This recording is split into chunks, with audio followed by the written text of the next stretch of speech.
નમસ્કાર, જય માતાજી મિત્રો. આપણે જે પપૈયાની અંદર રોટાવેટર રાખ્યું છે એની અંદર પાળા બનાવીએ છીએ. ખેડૂતને એવું કહેવું છે કે સડપ પાળા બનાવી પાળા ઉપર ટપક કરવાની વિચારે ખેડૂત જો આપણે તારે પાળા કરી રહ્યા છો જોઈ શકતા છો. આ બધા પપૈયા અને આંબાના થડામાં પાળા કરાવે છે.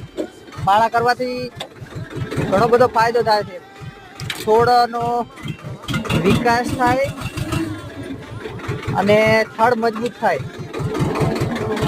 એના કારણે ખેડૂતો પાળા બનાવે છે થડાની અંદર. કેવા પાળા આવે છે કમેન્ટ કરજો.